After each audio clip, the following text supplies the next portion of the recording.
Hello students. So today we are going to do the part 3 of contract laws, that is we will understand about a contract in detail. Alright, in part 1 and 2 we discussed about offers, consideration, acceptance and agreement, and today we will be finally completing our contract laws. So let's just start with it. So we all know the Contract Act 1872 is the law codifying contracts in India. Contract under the Indian Contract Act 1872 under section 2B is defined as an agreement enforceable by law. We all know that any promise or any agreement when is enforced by law becomes क्या बनता है ये बन जाता है contract. Okay, as to which agreements are enforceable by law, we'll look at section 10, which states that all agreements are contracts if they are made by free consent of parties competent to contract for a lawful consideration and with a lawful object and are not hereby expressly declared to be void. अब जो ये words थे ना, अगर हम इस definition के words को ब्रेक करें, फ्री कंसेंट, ठीक है, competent to contract, lawful consideration, lawful object and not hereby expressly declared to be void, ऐसे कुछ इसको ना 5 हिस्सों में हमने डिवाइड कर दिया. अब फर्दर जब हम ये पढ़ेंगे कि What are the essentials of a valid contract? आप यहाँ पर ही ये पढ़ोगे, हम इसी को इन डिटेल में पढ़ेंगे कि फ्री कंसेंट क्या होता है, कौन कौन कॉम्पिटेंट है कॉन्ट्रैक्ट करने के लिए और कौन कॉन्ट्रैक्ट नहीं कर सकते, लॉफुल कंसिडरेशन क्या होती है, लॉफुल ऑब्जेक्ट कौन सा है और ऐसा क्या चीजें हैं that is declared to be void. तो ये सारी चीजें हम आगे पढ़ेंगे, that is in essentials of a valid contract. ठीक है, तो अभी हमें ये समझ में आ गया कि कॉन्ट्रैक्ट एक्ट क्या होता है, यही हम बार बार रिपीट कर रहे हैं. अब हमें बिल्कुल समझ में आ गया है कि कॉन्ट्रैक्ट एक्ट होता क्या है या एक कॉन्ट्रैक्ट होता क्या है. We all know an agreement enforceable by law. अब जल्दी से हम पढ़ते हैं कि essentials of a valid contract क्या होते हैं. And I also want to tell you कि अभी तो जो हम ये पढ़ रहे हैं ना, ये हम कुछ कुछ पॉइंट्स पढ़ते हैं जो मेन चीजें हैं, बट अगर आपको इसकी एक डिटेल्ड नॉलेज चाहिए तो you can go to the EduRev app and website. वहां पर आपको कॉन्ट्रैक्ट लॉज के और जो बाकी टॉपिक्स हैं हमारे सारे लीगल रीजनिंग के उसके सारे आपको जो डिटेल्ड नोट्स हैं आपको वहां मिलेंगे. आप एक बार जब आपने नोट्स से और अपनी वीडियो से समझ लिया है टॉपिक, उसके बाद आप क्या कर सकते हो, आप जा सकते हो मॉक टेस्ट पे, आप टेस्ट दे सकते हो and you can evaluate yourself. आपको वहां पे टॉपिक वाइज टेस्ट भी मिलेंगे, ठीक है, जैसे कि सिर्फ कॉन्ट्रैक्ट लॉ का, और अगर आपको मॉक टेस्ट देने हैं आप वो भी दे सकते हो. So let us start with essentials of a valid contract now. The first is offer and acceptance. So ये हमें पता है एक कॉन्ट्रैक्ट के लिए, दैट इज हम इतना पढ़ते आ रहे हैं, अब हमें इतना तो पता है कि ऑफर होगा और उसकी एक्सेप्टेंस होगी, उसी के बाद वो कॉन्ट्रैक्ट बनेगा. तो क्या है, there must be a lawful offer. That means ऐसा कुछ नहीं होना चाहिए जो इलीगल हो, ऐसा कुछ नहीं होना चाहिए, और लॉफुल उसकी एक्सेप्टेंस होगी. In other words, there are some legal rules governing offer and acceptance. ठीक है, जिस रूल्स के हिसाब से हमने पढ़े थे रूल्स, ठीक है, ऑफर के भी पढ़े थे, एक्सेप्टेंस के भी पढ़े थे, हमने ये भी पढ़ा था एक्सेप्टेंस कब कंप्लीट होता है. ठीक है, तो ये क्या होना चाहिए, उन रूल्स के अकॉर्डिंग होना चाहिए. ठीक है. Second is intention to create legal obligation. Both the parties to a contract must contemplate legal consequences. ठीक है, कि कोई भी, ठीक है, एक तो क्या होता है intention to create legal obligation. अब वही हम बात करते हैं, अगर हमारे सिबलिंग्स के साथ, ठीक है, कुछ भी कहते हैं हम कि तू मेरा ये काम कर दे तो मैं आपका ये काम कर दूंगा, ठीक है, हमारे सिबलिंग्स के साथ ये रिलेशन चलता रहता है, पर यहाँ पे कोई इंटेंशन नहीं है to create legal obligation. But जहां पर हम कुछ भी कंसिडरेशन के लिए इन रिटर्न दे रहे हैं, हमारी वो एक इंटेंशन है लीगल रिलेशनशिप क्रिएट करने की, तो वो ही हमारा एक वैलिड कॉन्ट्रैक्ट होता है। पर जो हमारी सोशल एंगेजमेंट्स होती हैं, जैसे हम घर पे जो चीजें करते हैं जिसमें हमारी कोई इंटेंशन नहीं है, वो एक कॉन्ट्रैक्ट नहीं होता। ठीक है, moving on to lawful consideration. जो कंसिडरेशन है जो हम इन रिटर्न दे रहे हैं वो लॉफुल होना चाहिए, ये भी हम पहले बात कर चुके हैं। Should not be illegal. ठीक है, ऐसी कोई भी चीज जैसे कि ड्रग्स या कुछ भी जो इलीगल है वैसी कंसिडरेशन नहीं होनी चाहिए। कंसिडरेशन क्या होता है? Is the price paid for the promise of the other. ठीक है, हम अगर वही एग्जाम्पल लें, एक मैन ने अपना फोन सेल किया था गर्ल को, ठीक है, गर्ल ने इन रिटर्न उसका प्रॉमिस, ठीक है, जो उसका प्रॉमिस था उसका क्या प्राइस पे किया था? ₹1500। ठीक है, उसका क्या प्राइस पे किया था? 1500। कंसिडरेशन में बी एन एक्ट और एब्स्टिनेंस और अ प्रॉमिस, कि या तो आपको वो चीज करनी है या आपको वो चीज नहीं करनी है, या सिर्फ एक प्रॉमिस है। और ये भी हमने पढ़ा था, it may be past, present और फ्यूचर। ये जो सारी डिटेल्स है ना, basically this is a summary. ठीक है, जो आज हम पढ़ रहे हैं it is basically a summary, और कुछ ऐसी 2-3 चीजें हैं जो हम नहीं पढ़ेंगे। ठीक है, बट ये सब हम पढ़ चुके हैं कि जो हमारी कंसिडरेशन है या जो भी है हम वो पास्ट में कर चुके हैं। ठीक है, फिर उसके बाद दे रहे हैं, या प्रेजेंट में इन दैट मोमेंट हम एक्सचेंज कर रहे हैं, या फ्यूचर के लिए प्रॉमिस कर रहे हैं। ठीक है, तो ये सारी चीजें हम पढ़ चुके हैं इन डिटेल। अगर आपने नहीं पढ़ी है तो आप पार्ट 1 एंड पार्ट 2 देख सकते हो, जिसमें हमने ये सारी चीजें डिटेल में पढ़ी हैं। The fourth is lawful object. The act lays down that the object means purpose for which the agreement has been entered into must not be fraudulent, illegal, immoral or opposed to public policy. जो हमारा purpose है, ठीक है, वो we are talking about purpose of the contract. जो purpose है ना हमारा, वो या तो फ्रॉडुलेंट नहीं होना चाहिए, इलीगल नहीं होना चाहिए, इमोरल भी नहीं होना चाहिए, एंड अपोज पब्लिक पॉलिसी भी नहीं होना चाहिए। ठीक है, किसी के साथ भी कोई फ्रॉड नहीं होना चाहिए, कोई इलीगल नहीं होना चाहिए। हमारा पर्पस शुड बी लीगल। अगर यहाँ पे भी कुछ सेल कर रहे हैं, ऐसा नहीं है कि खराब फोन सेल कर रहा है, ठीक है, ऐसा नहीं होना चाहिए।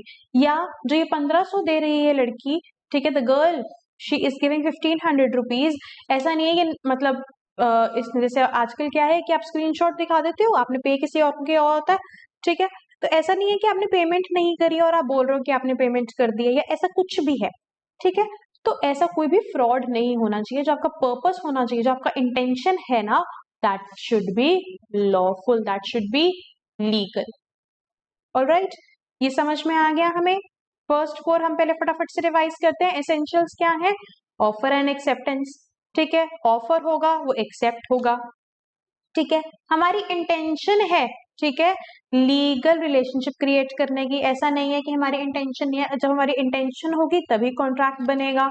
लॉफुल कंसिडरेशन है, जो हम इन रिटर्न दे रहे हैं वो कुछ इलीगल नहीं होना चाहिए। लॉफुल ऑब्जेक्ट, जो हमारा पर्पस है वो भी लीगल होना चाहिए, that should also be lawful.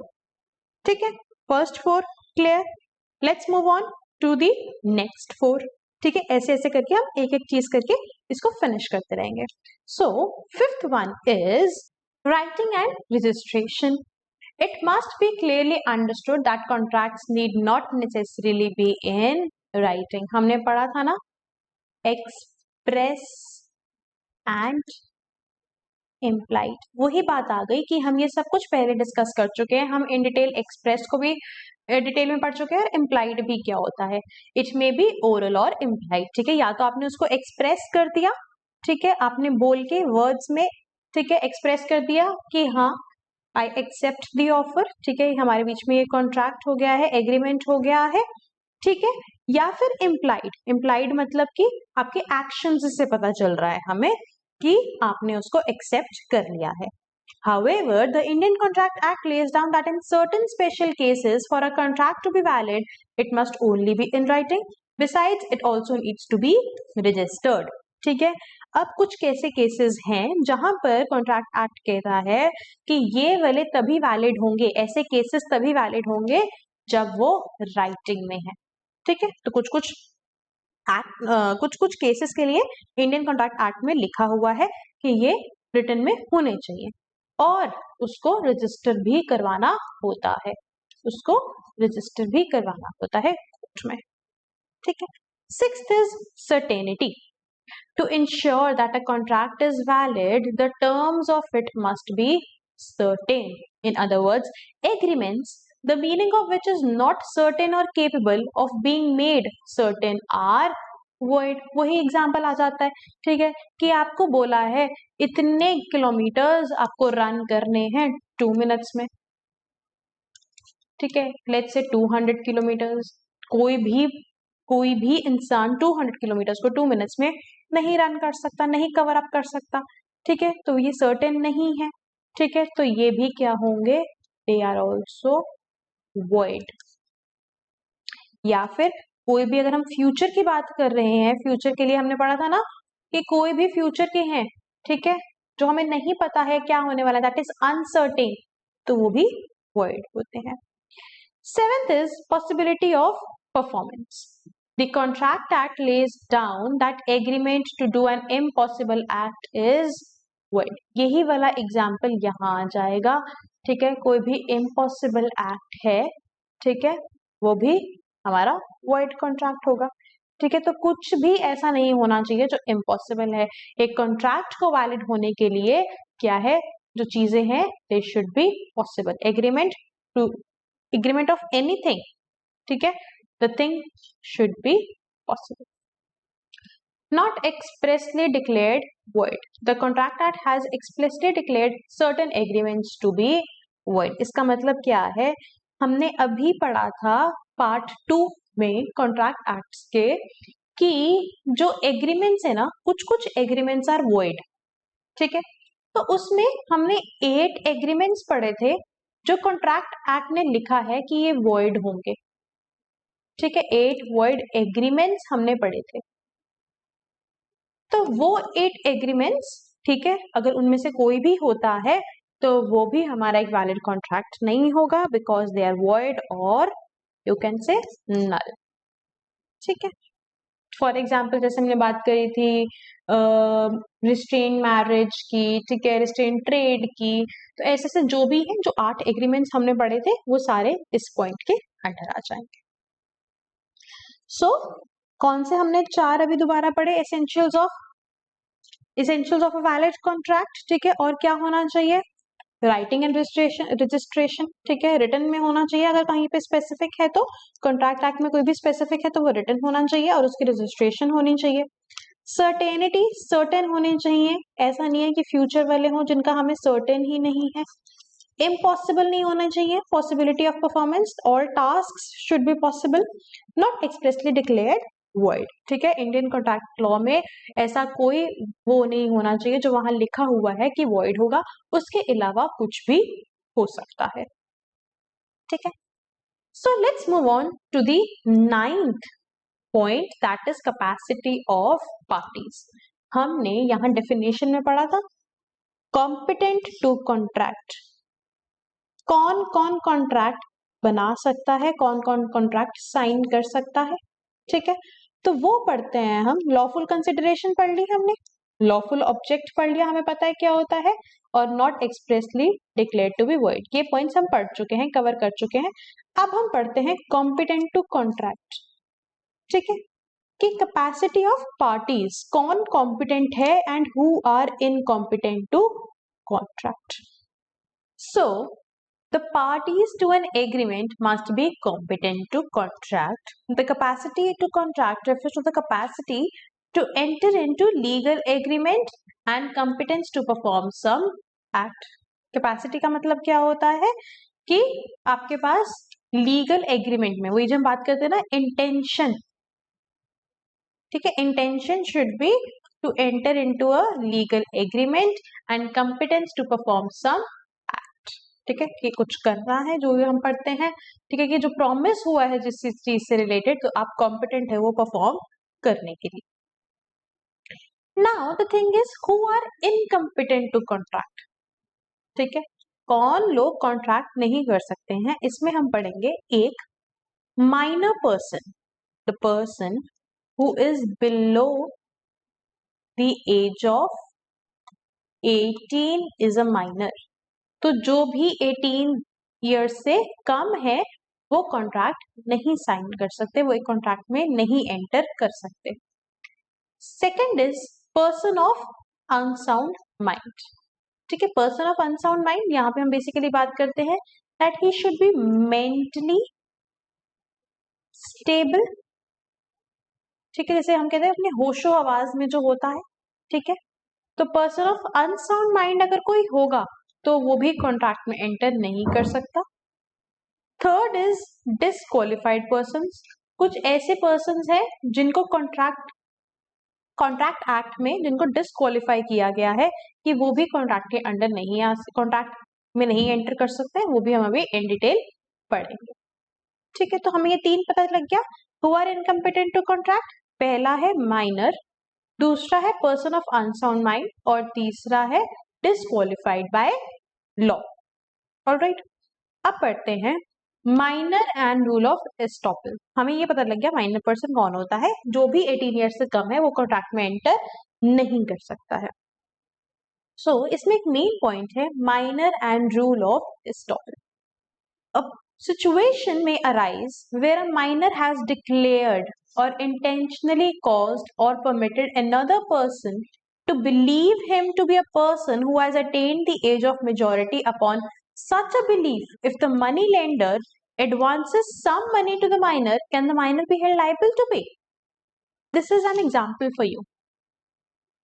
इसमें क्या कह रही हैं, let's say एक person है, ठीक है, वेरी नाइस पर्सन, राइट. एक पर्सन है, ठीक है, वो बोल रहा है एक शॉपकीपर को, ठीक है, और लेट्स से यहाँ पे अगर मनी लेंडर की बात करिए तो हम यहाँ पे मनी लेंडर ही लिख देते हैं कि एक मनी लेंडर के पास किया है वो. ठीक है, इसने बोला कि माई एज इज 20 ईयर्स और मुझे आपसे 50,000 क्रेडिट पे चाहिए, 50,000 का उधार क्रेडिट चाहिए. ठीक है, मैं 20 साल का हूं और मुझे आपसे 50,000 उधार पे चाहिए. ठीक है, अब इन्होंने क्या किया, इसने इनको दे दिए और इन्होंने बोल दिया कि हाँ मैं आपको आफ्टर 6 मंथ्स या विद इन 6 मंथ्स में आपको वापस कर दूंगा. इन्होंने कंसिडरेशन क्या दी कि विद इन 6 मंथ्स, ठीक है, 50,000 प्लस से जितना भी इंटरेस्ट होगा, लेट्स से 5,000 का इंटरेस्ट हुआ, तो मैं आपको 55,000 विद इन 6 मंथ्स वापस कर दूंगा. तो ये हमारी कंसिडरेशन हुई. ठीक है, इन्होंने 50,000 दिए, इन्होंने एक दूसरे के साथ प्रॉमिस कर दिया, एक्सेप्टेंस हो गई, एग्रीमेंट हो गया. ठीक है, एग्रीमेंट आगे, इसमें कुछ भी ऐसा नहीं था जो लॉफुल ना हो. इन्होंने क्या कर दिया, ये बन गया कॉन्ट्रैक्ट, ये हमारा कॉन्ट्रैक्ट बन गया. अब the actual age of this person is not 20 years. Let's say ये 17 years का ही है. Let me change the color ताकि आपको आराम से समझ में आ जाए. ये 17 years का ही है, 20 का नहीं है. इसने 20 का बोला, इन्होंने एक्सेप्ट कर लिया कि हाँ ये 20 का ही है और इनके बीच में प्रॉमिस हो गया, एग्रीमेंट हो गया. अब क्या ये पर्सन लाइबल है इस कॉन्ट्रैक्ट के लिए? Is he? It means a minor cannot be held liable to repay a loan even if he has procured by misinterpreting him as a major person.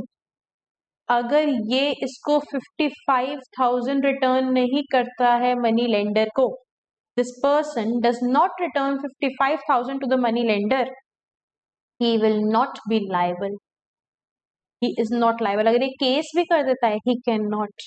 Because इसने मिस रिप्रेजेंट किया, ठीक है, miss represent किया, ठीक है, कि मैं major person हूं, बट ये है माइनर ही, तो he can not be held liable to repay loan, ठीक है, आप इसको लाइबल नहीं वो करोगे, ये लोन नहीं वापस करेगा, तो अभी आप कुछ नहीं कर सकते हो, ठीक है। तो यहाँ पे हम बेसिकली किसकी बात कर रहे हैं, मिस रिप्रेजेंटेशन की, कि कोई अपने आप को शो कर रहा है as a major but he is not, तो वो भी लाइबल नहीं होता, ठीक है।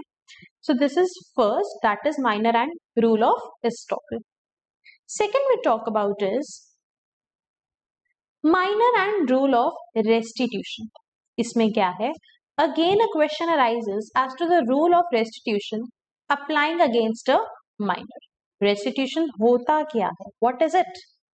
It means to restore or return the benefit received by a minor under an agreement. एक agreement हुआ, ठीक है, let's say कुछ भी ले लो, कार का ले लो, कार का एग्जाम्पल ले लेते हैं, ठीक है, यहाँ पे बात करते हैं. ए ने बी से क्या मांगा, कार. बी ने ए को कार दे दी, ठीक है. क्या है, benefit received by a minor under an agreement. इन्होंने कहा कि मैं आपको, लेट्स से इन्होंने कोई, जैसे फ्यूचर में एग्रीमेंट होता है, ठीक है, या पास्ट में, या जैसे भी है प्रेजेंट में, कि आप मेरे को कार, मैं आपको इतना पैसा दूंगा, I give you this much rupees and you give me this car.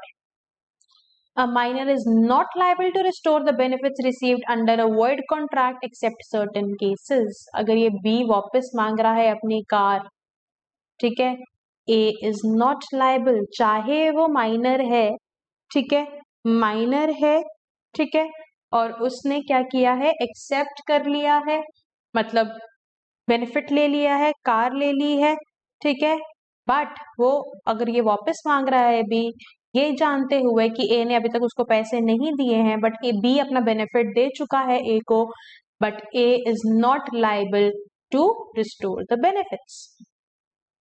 A minor who has obtained money or goods by misrepresenting him to be a major can be compelled to restore the benefit to the extent he or his estate has benefited. If some benefit of permanent nature has been accrued to him, he has to restore it. ठीक है, आप वो liable नहीं हो वापस करने के. I hope this is clear to you. ठीक है, let's move on. That is person of unsound mind. ये भी हमने बात कर ली. Person of unsound mind कौन है? Person of unsound mind जो mentally stable नहीं है उस टाइम पर, ठीक है. A person is said to be of sound mind for the purpose of making a contract if at that time when he makes it he is capable of understanding it, of forming a rational judgment as to its effect upon his interest.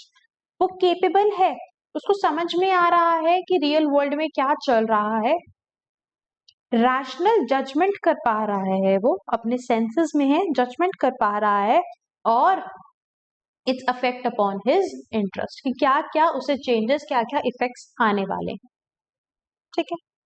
इसमें दो चीजें आती हैं. पहला है a person who is usually of unsound mind out occasionally of sound mind may make a contract when he is of sound mind. इसमें क्या है, एक पर्सन है जो यूजुअली अनसाउंड माइंड का होता है पर ओकेजनली साउंड माइंड का होता है. वैसे हमेशा अनसाउंड माइंड का होता है, पर कभी कभी साउंड माइंड का होता है, तो वो कॉन्ट्रैक्ट कब कर देता है, जब वो साउंड माइंड में होता है. वो लायबल होगा क्योंकि उसने साउंड माइंड में कॉन्ट्रैक्ट किया था. A person who is usually of sound mind but occasionally of unsound mind may not make a contract when he is of unsound mind. कि यूजुअली बंदा साउंड माइंड में ही होता है, पर कभी कभी ओकेजनली वो अनसाउंड माइंड में होता है. तो जब वो अनसाउंड माइंड में होता है, he has not to make a contract when he is of unsound mind. जब वो अनसाउंड माइंड में है तो उसको कोई कॉन्ट्रैक्ट नहीं बनाना है। लेट्स से जब हम बात करते हैं व्हेन पीपल और मेन ड्रिंक, ठीक है, दे ड्रिंक अल्कोहल, वैसे तो वो साउंड माइंड के होते हैं बट उस टाइम पे वो अनसाउंड माइंड के हो जाते हैं, तो तब वो कॉन्ट्रैक्ट ना बनाए। सो this is what do you mean by person of unsound mind. Alright, third and last is disqualified persons. ठीक है, इट इज डिस्क्वालिफाइड पर्सन्स। सो यहाँ पे आता है the incompetent persons are those who are disqualified from contracting by any law to which they are subject। ठीक है, उनको disqualify किया गया है, कॉन्ट्रैक्ट लॉ में लिखा हुआ है कि ये पर्सन्स कॉन्ट्रैक्ट नहीं कर सकते हैं। That is alien enemies, convict and insolvent. ठीक है, इसका मतलब क्या है? एलियन एनिमीज क्या होते हैं? एलियन एनिमीज फॉर एग्जाम्पल एक कंट्री 1 है, एक कंट्री 2 है, इनमें एक्चुअल में लेट्स से कोई डिस्टर्बेंस या लेट्स से वॉर चल रहा है, कोई डिस्टर्बेंस या वॉर चल रहा है, और कंट्री 2 का एक person, 1 person is in country 1, country 2 का एक पर्सन कंट्री 1 में है, तो कंट्री 1 का एक पर्सन, कंट्री 2 का एक पर्सन क्या कॉन्ट्रैक्ट बना सकते हैं? नहीं बना सकते। ये आपस में क्या होंगे? ये आपस में एलियन एनिमीज होंगे। दो कंट्रीज एनिमीज हैं, इनके बीच में वॉर हो रहा है, तो इनके जो लोग अगर आपस में एक कंट्री में कॉन्ट्रैक्ट बना रहे हैं तो वो एलियन एनिमीज होंगे। ठीक है, सेकेंड इज कॉन्विक्ट। कॉन्विक्ट में क्या है? लेट्स से फॉर एग्जांपल जो प्रिजनर्स हैं उनके बीच में भी अगर कोई एग्रीमेंट हो रहा है या कॉन्ट्रैक्ट हो रहा है, दे आर ऑल्सो डिस्क्वालिफाइड। इनके बीच का कोई भी कॉन्ट्रैक्ट वैलिड नहीं होगा, दे आर नॉट कॉम्पिटेंट, ये एग्रीमेंट या कॉन्ट्रैक्ट नहीं कर सकते हैं जो प्रिजनर्स होते हैं। इंसॉल्वेंट, इंसॉल्वेंट का मतलब है जिनके पास लेट्स से जैसे हम कहते हैं ना कंपनी इंसॉल्वेंट हो गई है, ठीक है, जिनके पास पैसा नहीं है, they don't have cash, they don't have कोई एनी एसेट और समथिंग, तो वो इंसॉल्वेंट होते हैं। तो जो इंसॉल्वेंट पर्सन्स होते हैं वो भी एक कॉन्ट्रैक्ट में नहीं एंटर कर सकते। ऑलराइट, सो कौन कौन डिस्क्वालिफाइड है? Alien enemies, convict and insolvent persons. ठीक है, I hope this is clear. तो अभी हमने क्या डिस्कस किया? हम पढ़ रहे हैं एसेंशियल्स ऑफ वैलिड कॉन्ट्रैक्ट। ठीक है, हमने 8 इजी पॉइंट्स किए विच इज अ समरी। जो 9th पॉइंट है, it is new to you, that is capacity of parties की कौन कौन कॉम्पिटेंट नहीं है, कौन कौन कॉन्ट्रैक्ट में एंटर नहीं कर सकता। ये है minor person, person of unsound mind and disqualified persons. So the last essential of a valid contract is free consent. क्या है? Free consent. फ्री कंसेंट का मतलब क्या होता है? अपने आप से, है ना, कि मेरी मतलब मैं राजी हूं, I agree to it. Free, मेरे ऊपर किसी चीज का प्रेशर नहीं है, ठीक है, या मेरे को कोई अपनी इन्फ्लुएंस में नहीं करवा रहा, या मेरे को कोई धोखे से नहीं करवा रहा, तो वो होता है फ्री कंसेंट। मैं खुद की मर्जी से इंडिपेंडेंटली उसको हाँ बोल रहा हूं, दैट इज फ्री कंसेंट। तो ये बहुत जरूरी है एक वैलिड कॉन्ट्रैक्ट में एंटर होने के लिए। Alright, both parties to a contract must enter it out of their free will and consent, that is mutual. एक दूसरे के इन्फ्लुएंस में आके नहीं, किसी और के इन्फ्लुएंस में आके नहीं, अपनी मर्जी से म्यूचुअल होना चाहिए, that is free will and consent.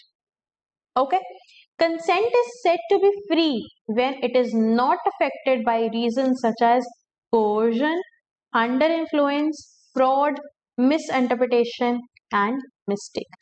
ये 5 चीजें हैं जिनको हम अभी in detail में पढ़ेंगे। We will study this in detail. ठीक है, पहला है, हमें ये समझ में आ गया कि फ्री कंसेंट क्या होता है, फ्री विल होती है, ठीक है, और म्यूचुअल होता है। अब ये फ्री कब होगा? जब ये इन रीजंस की वजह से अफेक्ट नहीं हो रहा। और वो रीजंस कौन से हैं?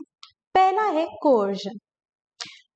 कोई मुझे बता सकता है कोर्जन का मतलब क्या है? What do you mean by coercion? This simply means forcefully, किसी फोर्स से या कोई थ्रेट, ठीक है, फोर्सफुली या किसी थ्रेट से। Coercion is committing or threatening to commit any act forbidden by the Indian Penal Code, or the unlawful detaining or threatening to detain any property to the prejudice of any person whatever, with the intention of causing any person to enter into an agreement. कोई भी आपको force नहीं कर सकता, कोई आपको धमकी, कोई आपको थ्रेटन नहीं कर सकता उसको करने के लिए। अगर आपको कोई फोर्स कर रहा है, आपको कोई थ्रेटन कर रहा है, तो वो आपका फ्री कंसेंट, आपकी फ्री विल नहीं हुई। ठीक है, तो ये फ्री विल होनी बहुत जरूरी है। अगर ये फ्री विल नहीं है तो वो वैलिड कॉन्ट्रैक्ट नहीं होगा। ठीक है, एनी एक्ट फॉरबिडन कि किसी भी इंडियन पेनल कोड ने बोला है कि ऐसा कोई भी एक्ट नहीं करना है। ठीक है, अनलॉफुल डिटेनिंग, आपसे कुछ भी करवाया जा रहा है, to detain the any property या कुछ भी ऐसा कोई काम करवाया जा रहा है, ठीक है, with the intention of causing any person to enter into an agreement. ठीक है, आपकी प्रॉपर्टी ली जा रही है या आपको कोई फोर्स कर रहा है, वो कोई थ्रेटन कर रहा है, वो कुछ भी कर रहा है, ठीक है, तो with intention of causing person to enter into agreement. Person A है, आपको फोर्स कर रहा है, आपको थ्रेटन कर रहा है पर्सन बी को कॉन्ट्रैक्ट में आने के लिए। ठीक है, उसकी इंटेंशन है कि अगर ये करोगे और कॉन्ट्रैक्ट में आओ, नहीं तो मैं तुम्हारे साथ ऐसा कर दूंगा। तो ये कोर्जन होता है, ये फोर्स होता है, ये थ्रेट होता है, ये आपकी फ्री विल नहीं होती है। ठीक है, पहला पॉइंट समझ में आ गया। दूसरा है under influence. Under influence takes place when two persons stand in such a relation that one party is in a position to dominate the will of the other. अब let's say आप कहीं पे भी जॉब करते हो, ठीक है, वहां पे आपका बॉस है, ठीक है, वो और आप उसके सबॉर्डिनेट हो, आप उसके एम्प्लॉय हो। एक बॉस है, आप उसके एम्प्लॉय हो। अब जो बॉस है वो आपको डोमिनेट करेगा कि आप ऐसा करो, इस कॉन्ट्रैक्ट में आओ, नहीं तो मैं आपको जॉब से निकाल दूंगा। अब वो क्योंकि वो आपसे ऊपर है पोस्ट में, क्योंकि वो आपको डोमिनेट कर सकता है, तो वो क्या कर रहा है, आपको डोमिनेट कर रहा है। आप इसकी इन्फ्लुएंस में आकर आप कर रहे हो एग्रीमेंट को साइन कर रहे हो। आप इनकी इन्फ्लुएंस में आके, क्योंकि बॉस आपसे सुपीरियर है, ठीक है, इनकी इन्फ्लुएंस में आके आप क्या कर रहे हो, एग्रीमेंट में एंटर कर रहे हो, कॉन्ट्रैक्ट में एंटर कर रहे हो। तो ये भी आपका फ्री कंसेंट नहीं है, ये भी आपका फ्री कंसेंट नहीं है। और यहीं पे, यहाँ पे भी वही लिखा है कि under influence takes place when two person stand in such a relation that one party is in a position to dominate the will of the other. एक पार्टी दैट इज बॉस उस पोजीशन में है कि वो आपको dominate कर सकता है, वो आपको कुछ भी करने को बोल सकता है।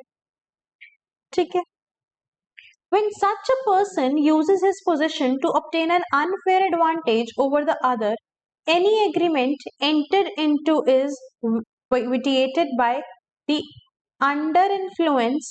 A person can set to dominate the will of others or able to exercise undue influence over the other. आया समझ? यही हमने एक्सप्लेन किया है अभी। So he has real or apparent authority over the other, or he stands in fiduciary relationship with him. He makes a contract with a person whose mental capacity is temporarily or permanently affected due to old age, illness or mental or bodily distresses. कोई भी अपनी influence से, या तो उसके पास real या apparent authority है over the other, यही हमने जो बात किया, ठीक है, इसकी बॉस की अथॉरिटी होती है एम्प्लॉय पे, या कह रहे हैं वो कॉन्ट्रैक्ट तब करता है उस बंदे, उस पर्सन से जो वो क्या है, टेम्परेली परमानेंटली अफेक्ट है, उसकी मेंटल कैपेसिटी नहीं है, तो उसको मैनिपुलेट करके, उसको इन्फ्लुएंस करके कॉन्ट्रैक्ट में एंटर कर रहा है, जैसे कि ओल्ड एज। ठीक है, जो हमारे जो हमारे ग्रैंड पेरेंट्स वगैरह होते हैं, ठीक है, जिनकी एज काफी ज्यादा होती है, उनकी मेंटल कैपेसिटी थोड़ी सी कम हो जाती है ना, that is a very natural factor, ठीक है। तो उन क्या कह रहे हैं, ओल्ड एज में उनसे किसी भी चीज में, जैसे कहते हैं ना, आपने बहुत सारी न्यूज सुनी होंगी कि उनसे ऐसे ही बातों में उलझा के अपनी इन्फ्लुएंस में उनसे साइन करवा लिया किसी चीज में, तो ओल्ड एज में करवाना। कोई बीमार है, ठीक है, वो कुछ नहीं कर सकता, तो उस पे अपने इन्फ्लुएंस डाल के करवाना। या किसी को मेंटली या बॉडीली डिस्ट्रेस है, ठीक है, वही जो ठीक नहीं है, ठीक है, मेंटली उस पोजिशन में नहीं है, उसको भी फोर्स करना उस कॉन्ट्रैक्ट में आने के लिए। तो ये होता है अंडर इन्फ्लुएंस, कि आप किसी की इन्फ्लुएंस में आके, अंडर समवन्स इन्फ्लुएंस, आप उस कॉन्ट्रैक्ट को साइन कर रहे हो, ठीक है। तो कोर्जन समझ में आ गया हमें क्या होता है, और हमें समझ में आ गया अंडर इन्फ्लुएंस क्या होता है। Now third is fraud. हमें सबको पता है फ्रॉड क्या होता है, ऑल एग्जांपल्स हैं हमारे पास, ठीक है, it is very common. So fraud means and includes the acts committed by a party to a contract or with his connivance to enter into the contract, ठीक है। अब यहाँ पर क्या बात हो रही है, what is connivance? That means the willingness to allow, ठीक है, आप आपकी विलिंगनेस होती है उस कॉन्ट्रैक्ट में एंटर करने की। अब यहाँ पे ऐसी चीजें हैं, फ्रॉड क्या होता है हमारे पास, जैसे कि लेट्स से आप एक ज्वेलरी शॉप पे गए, ठीक है, वहां पे आपने गोल्ड की चेन ली, आपने उनको बोला, ठीक है, मुझे गोल्ड की चेन दिखा दो, उन्होंने आपको गोल्ड की चेन दिखाई, उन्होंने बिल्कुल, आपने ले ली, सब कुछ हो गया, उन्होंने आपको कहा ये 22 कैरेट की चेन है, ठीक है, 22 कैरेट की चेन है। अब आपको क्या है, यू नीड मनी, आप गए, आपने इसको रीसेल कर दिया इस गोल्ड चेन को। जब आप रीसेल करने गए तो वो कहते हैं ये तो 18 कैरेट की है, जैसे ये तो 18 कैरेट की है, तो बेसिकली आपके साथ क्या हुआ, फ्रॉड हुआ, ठीक है, समझ में आया। तो फ्रॉड भी हमारा क्या है, it is also not a free consent. यहाँ पे हमारा कोई फ्री कंसेंट नहीं था, हमारे साथ फ्रॉड हुआ जिसकी वजह से हम उस कॉन्ट्रैक्ट में आए, ठीक है। Fourth is misrepresentation. Misrepresentation means misstatements or unwarranted statements which are not true though the person believes it to be true. All right, the statement believes it to be true. अब यहाँ पर हम किसकी बात कर रहे हैं, यहाँ पर हम एक एग्जाम्पल लेते हैं, ठीक है, मिसरिप्रेजेंटेशन की। आप कहीं पे भी जाते हो, ठीक है, आप बोलते हो आपको ये चीज बाय करनी है, ठीक है, लेट्स से आपको एक कार बाय करनी है, आप गए, आपने बोला आपको एक कार बाय करनी है, तो द पर्सन मिस रिप्रेजेंट्स कि ये कार हम आज के दिन में हम 20 कार्स ये सेल कर चुके हैं, 20 कार्स ऐसी सेल कर चुके हैं, ये इतनी एवरेज देती है और ये इसकी चीजें हैं, जबकि उन्होंने वो कार सिर्फ 2 ही सेल करी होंगी उस दिन में। तो उन्होंने अपने आप को मिस रिप्रेजेंट किया, अच्छा बनने के लिए मिस रिप्रेजेंट किया, और उसके बाद आप उस कॉन्ट्रैक्ट में आ जाते हो कि हाँ ये कार अच्छी है, मैं भी बाय कर लेता हूँ। वो आपको वो कार लेने के लिए इन्फ्लुएंस कर रहा है बाय मिस रिप्रेजेंटेशन। उन्होंने मिस रिप्रेजेंट किया कि ये कार इतनी अच्छी है कि 20 कार्स सेल हो गई है, ठीक है, पर एक्चुअल में सिर्फ 2 ही हुई थी, उन्होंने मिस रिप्रेजेंट किया अपनी नंबर ऑफ कार्स सोल्ड का, तो यह miss representation. Fifth is mistake. Mistake means an erroneous belief about something. Mistake makes the contract void. That is, it is not enforceable at the option of either party. इसका मतलब क्या है, कुछ गलती से हो जाना, ना ऑफरर को पता है, ना ही एक्सेप्टर को पता है या ऑफरी को पता है, ठीक है, और दोनों से ही किसी के भी बिहाफ पे वो एक मिस्टेक हो सकती है, but you are unaware of it. Fraud में you are aware of it, आपको पता था कि वो 18 कैरेट की है, पर फिर भी आपने उसको 12 कैरेट की सेल करी, यहाँ आपको पता था। मिस रिप्रेजेंटेशन में भी आपको पता था, आपने मिस रिप्रेजेंट किया कि 2 कार सेल हुई है पर 20 कार सेल हुई थी, ये भी आपको पता था, ठीक है। मिस्टेक में आपको नहीं पता था, आप उसको सेल कर रहे हो 22 कैरेट की बोल के, क्योंकि आपको लगता है कि वो 22 कैरेट की ही है, आपको नहीं पता था कि वो 18 कैरेट की है, तो दैट इज अ मिस्टेक। ठीक है, इट में operate upon a contract in 2 ways. It may defeat the consent altogether, or it may mislead the parties as to the purpose which they contemplated. ठीक है, या तो वो उस कंसेंट को ऑल टुगेदर डिफीट कर देगी या फिर वो मिसलीड कर देगी पार्टीज को। तो ये है हमारी क्या है, फ्री कंसेंट की चीजें, कि अगर बंदा इससे इन्फ्लुएंस हो रहा है, कोर्जन से, किसी की इन्फ्लुएंस में आके, या फ्रॉड की वजह से, या मिस रिप्रेजेंटेशन हुई, या मिस्टेक की वजह से, तो वो फ्री कंसेंट नहीं होता है, it is not called a free consent. ठीक है, और जब तक फ्री कंसेंट नहीं होगा तब तक हमारा वो कॉन्ट्रैक्ट वैलिड नहीं होगा, because free consent is valid for, is essential for a valid contract. ठीक है, तो ये 10 पॉइंट्स हैं that are the essentials of a valid contract. Let us quickly revise it. Offer and acceptance, intention to create legal obligation, lawful consideration, lawful object, writing and registration, certainty, possibility of performance, not expressly declared void, capacity of parties। इसमें हमने पढ़ा था कि कौन 3 लोग incompetent होते हैं, पहला minor person, second person of unsound mind, and third disqualified persons। Lastly free consent होना जरूरी है। इसमें हमने पढ़ा था कि फ्री कंसेंट कब नहीं होता है, when it is affected by coercion, under influence, fraud, misinterpretation, misrepresentation and mistake. Alright, so ये है हमारा essentials of valid contract. And with this we come to the end of our topic, that is contract laws।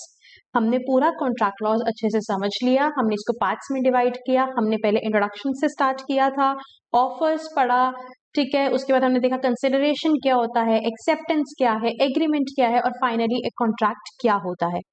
So now what is your task? Your task is to go to the EduRev app और website. वहां पर आपको legal reasoning के साथ वहां पर contract law के सारे डिटेल्ड नोट्स मिलेंगे, आपको टेस्ट मिलेंगे, एंड आपको सारी वीडियोस भी मिलेंगी। आप वहां जाओ, अपना टॉपिक वाइज टेस्ट दो, देखो कि आपको कंसेप्ट्स कितने समझ में आए हैं, एंड मल्टीपल टेस्ट गिवन है तो दोबारा से टेस्ट लो। Once you are done with all of your topics of legal reasoning, आप वहां पर mock test भी दे सकते हो, and you can also unlock all the logged videos, documents and tests with EduRev Infinity plan at less than ₹80 per month. Alright, so go ace your exam with EduRev Infinity, and I'll see you in the upcoming videos. Thank you.